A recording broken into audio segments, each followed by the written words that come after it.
गांव में डमरू नाम का एक आदमी रहता था। डमरू को जानवरों से काफी प्यार था। फिर एक दिन, हे भगवान, अब मैं क्या करूं इस गाय का? क्या हुआ जी? आप सुबह सुबह इतना परेशान क्यों हो? परेशानी की ही तो बात है। अब देखो ना, ये गाय दूध ही नहीं दे रही है।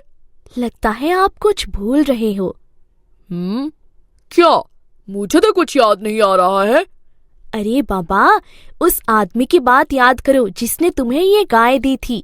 देखो, वैसे भी सुबह मेरा दिमाग खराब है, इसलिए मेरे सामने पहेलियां मत बुझाओ। जो कहना है साफ साफ कहो। अरे उस आदमी ने कहा था कि ये कोई साधारण गाय नहीं है, बल्कि लक्ष्मी है, लक्ष्मी। हाँ तो? हाँ तो क्या?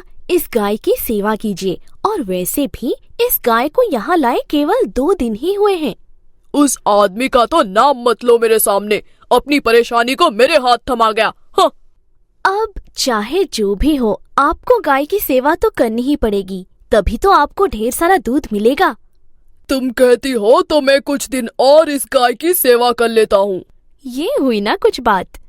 पूरा 1 महीना बीत जाता है, लेकिन गाय दूध नहीं देती है।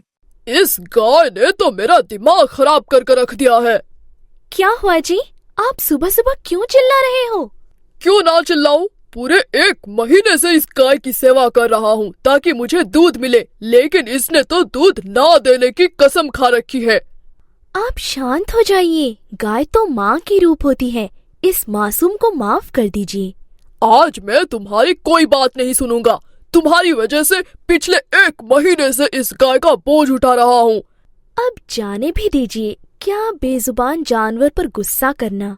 नहीं नहीं, आज मैं इसे सुनसान जंगल में छोड़ आता हूँ। नहीं जी, इतना बड़ा पाप मत करिए।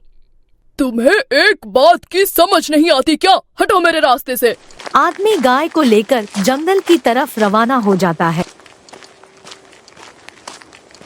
तभी अचानक उसे डमरू मिल जाता है। क्या हुआ कैलाश भैया? गाय को कहाँ लेकर जा रहे हो? क्या बताऊं डमरू, इस गाय ने तो मेरी जिंदगी ही बर्बाद कर दी है। अच्छा, ऐसा क्या किया इस मासूम गाय ने? इसकी शक्ल पर मत जा डमरू, ये बस देखने में मासूम है, बाकी इसके अंदर रत्ती भर भी मासूमियत नहीं है।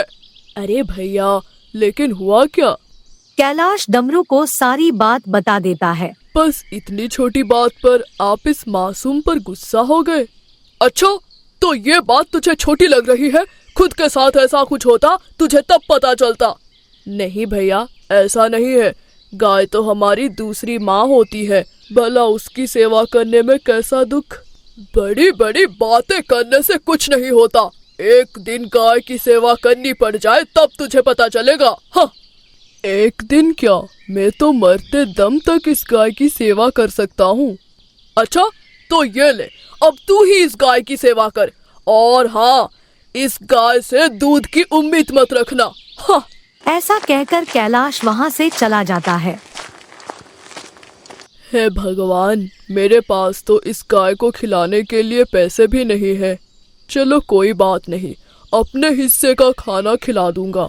डमरू गाय को अपने घर लेकर आ जाता है।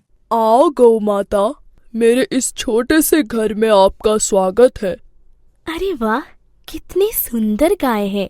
हाँ सपना, तुम बिल्कुल ठीक कह रही हो। लेकिन ये गाय आपको मिली कहाँ से?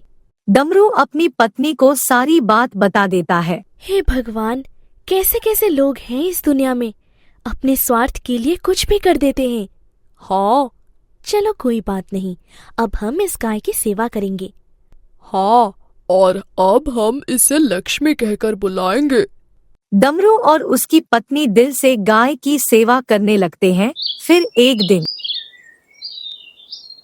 देखिए ना जी, लक्ष्मी के थनों में से दूध बह रहा है। हाँ, लेकिन कैसे? कैलाश भैया ने तो कहा था कि ये गाय दूध ही नहीं देती है। ओफो, आप भी किस इंसान की बातों में आ गए? एक काम करो, अंदर से एक बाल्टी ले आओ। हाँ, मैं अभी लाती हूँ। औरत अंदर से बाल्टी लेकर आ जाती है और गाय के थनों के नीचे लगा देती है।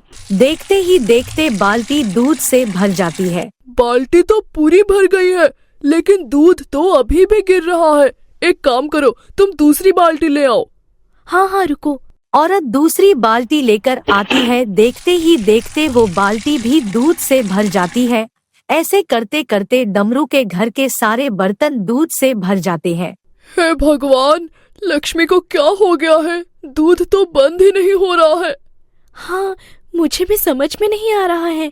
लक्ष्मी, मैं तुम्हारे हाथ जोड़ता हूँ, कृपा करके शांत हो जाओ। अरे वाह, देखा तुमने, लक्ष्मी ने मेरी बात सुन ली। हाँ जी, मैंने देखा, लेकिन हम इतने सारे दूध का करेंगे क्या? बाजार में बेचेंगे और क्या करेंगे? उन पैसों से लक्ष्मी के लिए अच्छा चारा खरीदेंगे। लेकिन इतना दूध आप लेके कैसे जाओगे? बात तो तुम सही कह रही हो।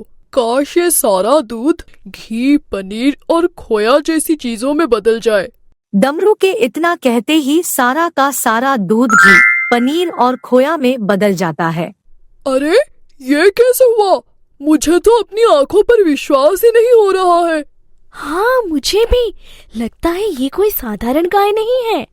हाँ, तुम सही कह रही हो। फिलहाल मैं इस महंगे सामान को बाजार में बेच कर आता हूँ। डमरू बाजार में सारा सामान बेच देता है, जिसकी वजह से उसे काफी मुनाफा होता है। देखते ही देखते डमरू गांव का सबसे बड़ा दूध का व्यापारी बन जाता है। मुझे एक बात समझ नहीं आ रही है, ये डमरू इतने कम समय में इतना बड़ा आदमी कैसे बन गया? शायद उस गाय की वजह से। नहीं नहीं, ऐसा नहीं हो सकता है। वो गाय तो दूध देती ही नहीं थी। मैं डमरू से खुद जाकर पूछ लेता हूँ और वो पागल मुझे मना भी नहीं करेगा। ऐसा कहकर कैलाश डमरू के घर चला जाता है। क्यों रे डमरू, तू कहीं 2 नंबर का काम तो नहीं कर रहा है ना? नहीं भैया, ये तो सब आपकी दी हुई गाय का कमाल है। झूठ मत बोल डमरू, जो गाय मैंने तुझे दी थी वो दूध ही नहीं देती थी। हाँ भैया, मुझे भी यही लग रहा था। फिर एक दिन डमरू कैलाश को सारी घटना के बारे में बता देता है। डमरू की बातों को सुनकर कैलाश गाय के पैरों में गिर जाता है और रोते हुए कहता है, हे गाय माता, मैंने भी तो आपकी सेवा की थी, फिर आपने मेरे साथ ऐसा क्यों किया? कैलाश की बातों को सुनकर गाय एक सुंदर कन्या में बदल जाती है और कहती है, उठो पुत्र। आप कौन है? मेरा नाम इंदुमती है और मैं स्वर्ग लोक में रहती हूँ। एक साधु के श्राप के कारण मेरा शरीर गाय में बदल गया था। जब मैंने साधु से अपनी गलती की माफी मांगी तो उन्होंने मुझे श्राप से मुक्त होने का रास्ता बताया।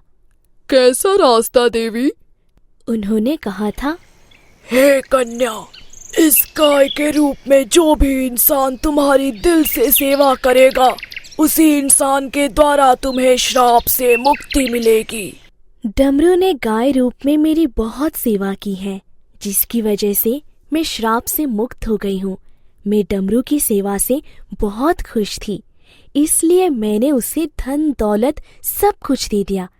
लेकिन तुमने सिर्फ अपने स्वार्थ के लिए मुझे अपने पास रखा, इसलिए जो धन दौलत तुम्हें मिलना चाहिए था वो डमरू को मिल गया। ऐसा कहकर कन्या गायब हो जाती है। इसलिए दोस्तों, हर काम में अपना स्वार्थ नहीं देखना चाहिए। स्टोरी अच्छी लगी हो तो स्टोरी को लाइक करके चैनल को सब्सक्राइब कर लें और साथ ही बेल आइकन को भी दबा लें ताकि हमारी स्टोरी सबसे पहले आप तक पहुंच सके।